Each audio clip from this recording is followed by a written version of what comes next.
மின்னலை பிடித்து மின்னலை பிடித்து மேகத்தில் துடைத்து பெண் என்று படைத்து வீதியில் விட்டு விட்டான்.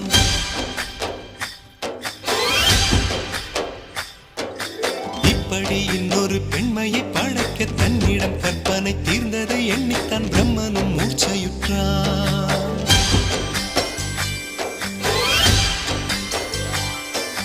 மின்னலை பிடித்து மேகத்தில் துடைத்து பெண் என்று படைத்து வீதியில் விட்டு விட்டான்.